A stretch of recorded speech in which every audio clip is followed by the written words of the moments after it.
Reading through YouTube comments, I keep getting told I'm going to hell because I don't accept the divinity of Jesus. And I don't believe hell exists. But if it did, it might not be such a bad idea. Let me tell you why hell sounds pretty amazing. I'll get to be with my friends. Think about all the people you know. At some point or another, you all did things that were wrong. Blasphemous. Scandalous.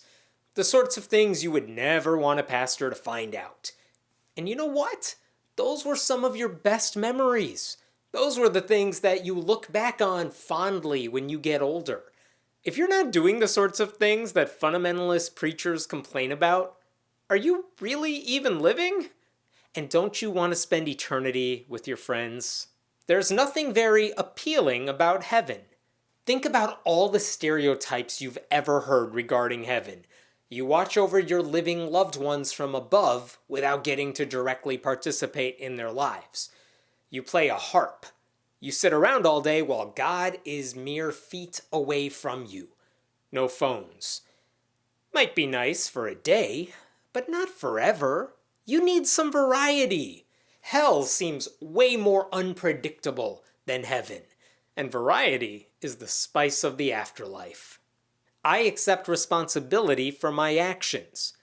I'm an adult, damn it. If I did something wrong, I don't deserve to be let off the hook just because I knew the right people and a friend pulled some favors. I don't have that kind of money. But that's all God is. Someone you turn to whenever you screw up, who can forgive you and make things right again. God is a mob boss, is what I'm saying. Look, if I mess up, I will pay the price.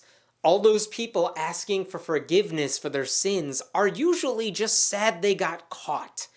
Deal with it. You broke the rules, now you must suffer the consequences. All roads lead to hell.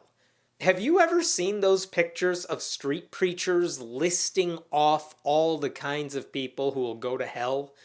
Fornicators, liberals, homosexuals, feminists, things like that. It's not like you have to commit some unforgivable sin to go to hell.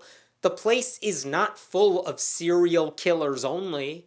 And the Bible is full of silly reasons you will go to hell, including making a metal god, mixing fabrics in your clothes, eating an apple within 3 years of planting your own apple tree, trimming your beard, getting a tattoo, not observing the Sabbath, and visiting a psychic.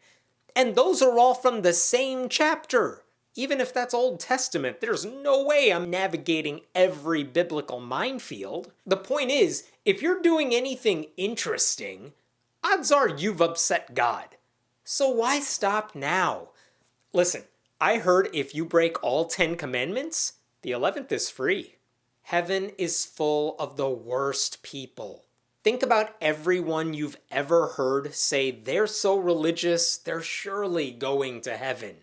All those preachers and televangelists and Joel Osteen and Pat Robertson and right-wing evangelicals. Do you really want to spend eternity next to Jim Bakker and the people who made God's Not Dead? No thank you. Hell has all the cool people.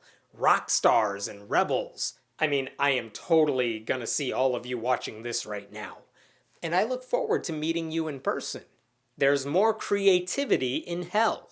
The best art pushes you out of your comfort zone. It's music that stirs something up in you. It's a book that challenges your preconceptions. A YouTube video that you shouldn't be watching. Those thoughts, by necessity, cross boundaries.